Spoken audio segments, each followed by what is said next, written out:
Beets, beetroot or red beets. This food has been around for a long time in a lot of cultures, but as a supplement, it is a more recent thing. And today we're going to talk about beets and how you can get the most out of it as a company and also as a consumer. If you're new to these videos, my name is Christian Baker. I am the founder and CEO of Profound Formulas. We make premium dietary supplements for companies selling in the USA. Now, when it comes to beets and beetroots, like many mainstream supplements today, it actually started with athletes taking it. For example, creatine was taken purely by athletes in the 80s, and now it is mainstream. Even grandmas are taking it to help with memory, which I think is fantastic. And beets were first originally taken by athletes in very concentrated doses through concentrated beet juice shots or just chugging a whole beet smoothie, because beets provide a great source of what's called nitrates, which increase nitric oxide production in the body, which then helps to relax and expand your blood vessels, leading to better circulation. So from an athletic point of view, obviously better circulation to the working muscles means you're going to be able to sprint faster and for longer. You're going to be able to run distance better. You're going to be able to get a bigger pump when you're doing weightlifting as well, or bodybuilding. But improving circulation also helps with other things too. So you might get better brain power. You'll also get healthier blood pressure, more likely over the long term with repeated use. And also you're going to find you'll get better blood flow to everywhere, including your extremities, which can mean better sexual performance as well.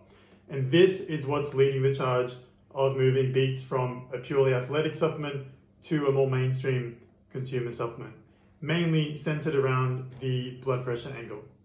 And interestingly, you need a lot of beets to get enough nitrates to create that result that you're after. So that's why the original supplements were juices or concentrates. Now we're trying to do something which is more convenient for the consumer. So you're not going to ask them to chug a big dirt-tasting concentrated beetroot juice like an athlete is willing to do. They would like something tastier and more convenient.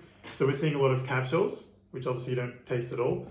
But also a format which is leading the way is actually chews. So they kind of look like, they're not gummies, they look like Starburst chews or something. It's a huge format, and the best-selling supplement in the category is something called Super Beets Chews by Human. They're the #1 on Amazon for their category. They sell over 50,000 packs a month. And this creates an obstacle. Like I mentioned before, you need a ton of beets to get those nitrates. And when you're concentrating down to this little serving, you're not going to get enough beets. So even though these products are beet forward, they also add something else to help with creating that blood pressure boosting benefit and improving that blood circulation. And that's grapeseed extract. So you'll notice products like Super Beets have beets plus grapeseed extract, and in some cases coenzyme Q10 as well, because it's also great for circulation and blood pressure. So that's something that's emerging a lot. Even if you have some beets in your product, it can give you a lot of credibility because people are looking for beets. But obviously you want to make sure you're giving your consumers something that gives them a benefit. So if you're working with a concentrated format like capsules or chews, I highly recommend adding things like grapeseed extract as well, because you can hit an effective dose at a much lower level. For example, 150 milligrams of grapeseed extract is enough to provide noticeable ongoing blood pressure improvement benefits, or potentially, obviously you can never guarantee anything 100%, everyone is different. But to get enough nitrates to provide a similar effect, you'd need at least 5 or 6 grams of beets, which is just not going to fit in a capsule or a chew. That would be 12 to 15 capsules, just to give you some perspective.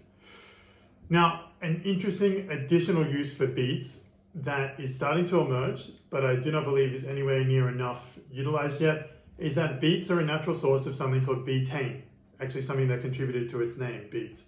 So betaine, also known as trimethylglycine, is something known as a methyl donor. I don't want to get too technical and dry, but methyl donors are important when it comes to helping to keep inflammation under control in the body. So by having natural dietary sources of methyl donors, such as betaine, you are more likely to have healthy inflammation levels in the body, which is great and well and sounds good from a day-to-day longevity point of view. But interestingly, one of the fastest supplement categories of the last few years, and still currently now, is products that are boosting NAD levels, so purely for longevity. And these contain either high doses of nicotinamide riboside, or NR, or nicotinamide mononucleotide, NMN. Interestingly, these substances need to borrow a methyl donor to work properly. And if there's no methyl donor with the supplement, where are they going to borrow it from? It's your body.